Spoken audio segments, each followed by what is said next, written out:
tous. Je m'appelle André Cornet, je suis représentant syndical CGT La Raffinerie de Repy. Grève reconductible depuis le 7 mars. Voilà, on est déterminés à se battre contre cette réforme, mais pas seulement. Parce qu'aujourd'hui, tous les travailleurs, les sous-traitants, les travailleuses précaires des stations-service se mettent en grève sur la question des salaires. Et ça, l'intersyndicale n'a pas jamais. Alors, si un cheminot,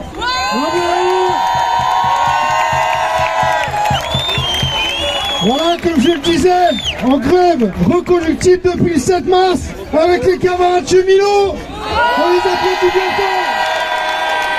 Et pas seulement les éboueurs, qui font face aux réquisitions, qui se font soulever par les forces de l'ordre sur leur piquet de grève.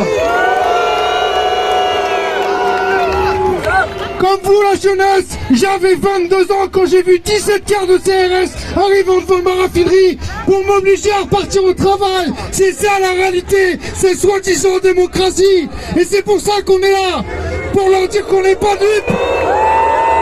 Qu'on sait que tout ça, ça ne se joue pas dans les institutions. Que l'intersyndicale qui supplie une entrevue à Macron, qui lui envoie un courrier, ça c'est la stratégie de la défaite. Ça, c'est la stratégie qui nous envoie dans le mur depuis des décennies. Et qu'on sait que la seule force des travailleurs, c'est la grève. Et qu'il faut qu'elle soit reconductible, qu'elle se généralise partout. Et c'est pour ça que nous, depuis le départ, on a intégré le réseau pour la grève générale, pour faire en sorte que l'intersyndicale elle entende, que les mots d'ordre des travailleurs qui les mobilisent aujourd'hui, c'est d'aller chercher la grève à 60 ans, 55 ans pour les métiers les plus pénibles, mais aussi parler des salaires.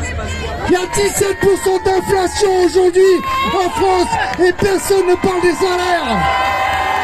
Il faut aller chercher une augmentation généralisée des salaires, l'indexation des salaires sur l'inflation. Il faut aller la chercher maintenant, pas demain, maintenant. C'est maintenant qu'on est en grève, c'est maintenant qu'on est dans la rue et c'est maintenant qu'il faut se battre.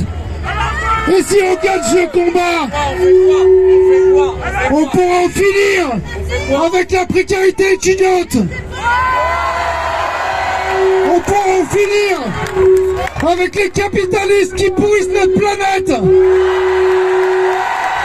On pourra en finir avec le patriarcat. On pourra détruire ce système. Et aujourd'hui, l'urgence, c'est d'aller sur tous les piquets des éboueurs et demain des raffineurs qui se font réquisitionner par la police. C'est d'aller devant les commissariats, défendre les étudiants qui finissent en garde à vue pour aller bloquer leur fac ou pour avoir bloqué leur lycée. C'est d'aller soutenir nos camarades électriciens qui à Marseille ont fini en garde à vue. On doit être des milliers devant le commissariat et exiger la liberté immédiate de tous et toutes qui se battent contre ce système. Voilà. Samedi à 15h, on fera une réunion avec le réseau de la grève générale à Paris. On vous invite tous et toutes à y participer. Parce que 49.3 ou pas, c'est pas terminé. On va rien lâcher. Merci.